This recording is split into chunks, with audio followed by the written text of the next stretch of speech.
Et voici un document étonnant. En cette terre d'islam, malgré la surveillance ou l'intimidation, des milliers d'Algériens délaissent le Coran pour l'Évangile, avec des baptêmes, vous allez le voir, souvent spectaculaires. C'est le dossier de cette édition, il est signé Samassoula, Mathias II. Le vendredi, jour de prière en Algérie, est aussi pour certains le jour du Seigneur.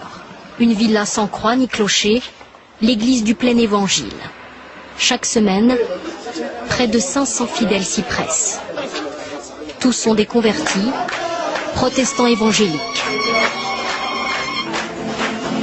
C'est jour de baptême.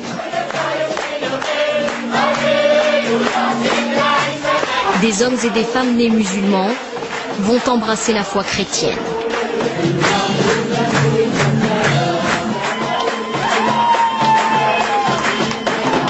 Tous les talents moi, c'est un jeune personne. Hier j'étais dans le noir, et aujourd'hui j'étais dans la lumière. La plupart des familles sont là, parents, grands-parents, déjà devenus protestants. Il serait ainsi 30 à 100 000 à travers l'Algérie. L'œuvre de missionnaires évangéliques étrangers, aussi discret qu'efficace, mais pas seulement. J'ai découvert Jésus à la télévision, ça m'a touché. Ça fait 2 mois que je suis convertie, comme mes enfants. 10 chaînes de télévision chrétiennes atteignent ainsi les populations les plus reculées. C'est la force de l'offensive néo-évangélique en Algérie. Alléluia, Alléluia. Si ces convertis-là ont choisi d'afficher leur nouvelle foi, d'autres préfèrent rester discrets. Dans l'islam, renier sa religion, c'est encourir la mort. Et cela porte un nom, l'apostasie.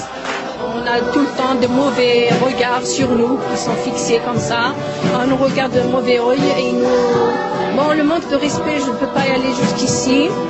Mais ils sont contre. Pour eux, on a renié la religion et on a oublié complètement nos racines.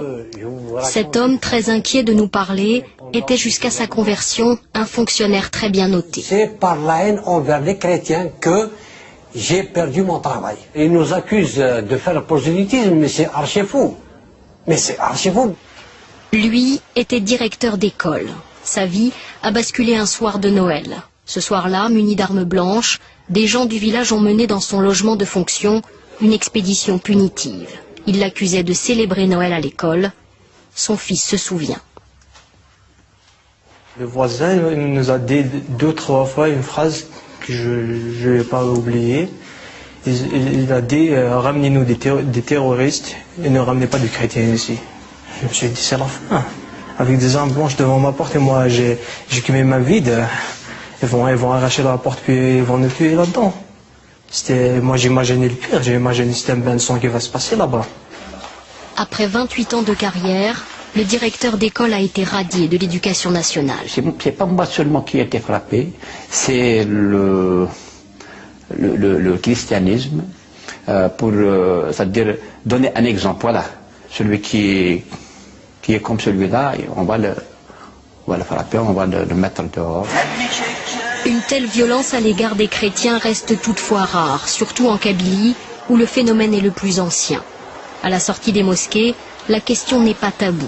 Pour tous, les églises évangéliques achètent les consciences.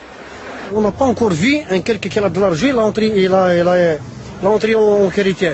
Toujours c'est des pauvres qui rentrent en christianisme. Tu as compris comment? Parce qu'ils donnent de l'argent.